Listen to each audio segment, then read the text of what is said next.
Ruru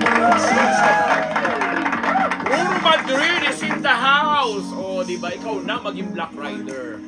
Hindi naman daw talaga niya intensyon na kabugin or alam mo yan, talunin man lang ang Batang Quiapo. Charot!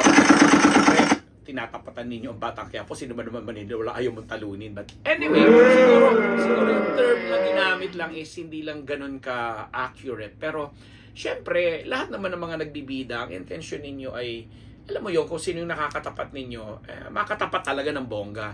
But, of course, sa nangyayari ngayon, hindi man siya ganun, yung tapatan nila ay ganun pabuloso o ka-eksplosibo, pero lumalaban, di ba? Parehas naman yung salitang ginagamit ko.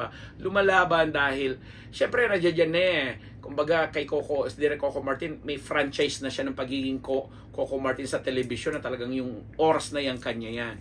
Pero binigyan din naman ng mga kapuso natin diyan ng pagkakataon itong si Ruru na alam mo yung patunayan niya ang pagiging young action star niya. And dahil nga po ang GMA Current Affairs ang nag-produce nitong Black Rider, talagang sinigurado nila na nandoon ang mga suportang kailangan ni Ruru. In fact, nandoon yung mga legit talaga na mga naging action stars nung panahon. Ito yung panahon namin na talaga namang ang dami, ang pelikula pa talaga ang medium or major source ng entertainment bukod sa television.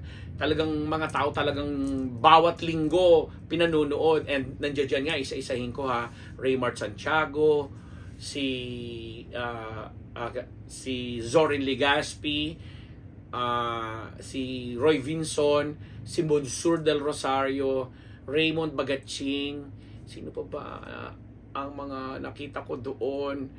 Of course, yan mga lihiti mo talaga na mga action stars na talaga naman nagbida nung araw bilang mga action stars na sa habang ang action movies noon ay dinodomina ng mga gaya ni FPJ, ni Ramon Revilla Sr., ni Lito Lapid, Robin Padilla, Rudy Fernandez, yan yung mga action superstars nung araw Nino pa?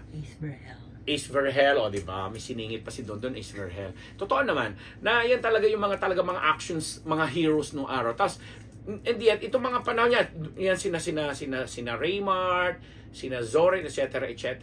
Nakasingit yan. Talagang nagkaroon din ng pagkakataon na magbida din sila. May mga movie silang ginawa na action na talaga mga hit. And this time, pinagsama-sama sila ng GMA Current Public Affairs na lumabas sa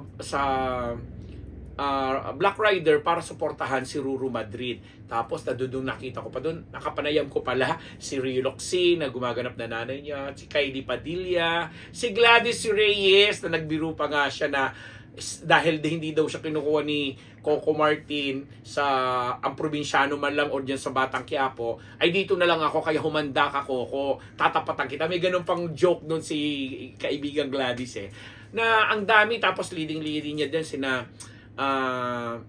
si Pressman, si Katrina Halili, nakita ko doon, si Joe M. Bascon, si Empoy, ang daming mga artistang mga kilala at mga sikat sa panahon na to na talagang nandiyan dyan sa Black Rider para suportahan si Ruru. Na sabi naman ni Ruru, of course, may pressure kasi nga ganito kabibigat at matindi ang tiwala na ibinagay o pinagkaloob sa akin ng GMA7.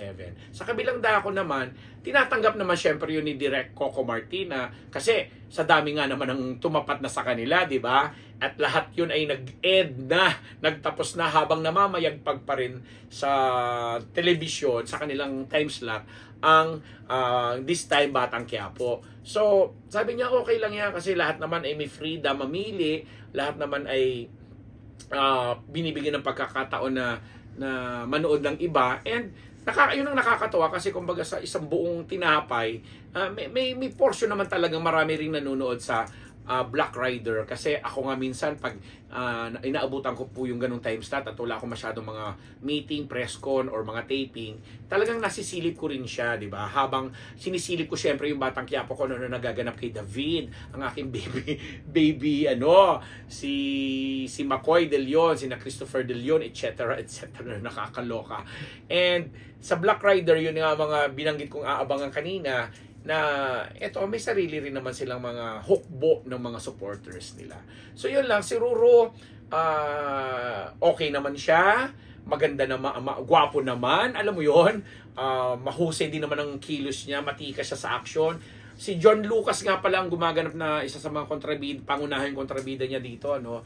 And may mga taga ABS-CBN na production director at saka mga technical director at mga iba pang gumawa din ng mga matitinding action series sa ABS na bahagi bilang mga production people din dito sa Black Rider. So ganun yung collaboration, ganun yung nangyayari, ganun yung nagaganap.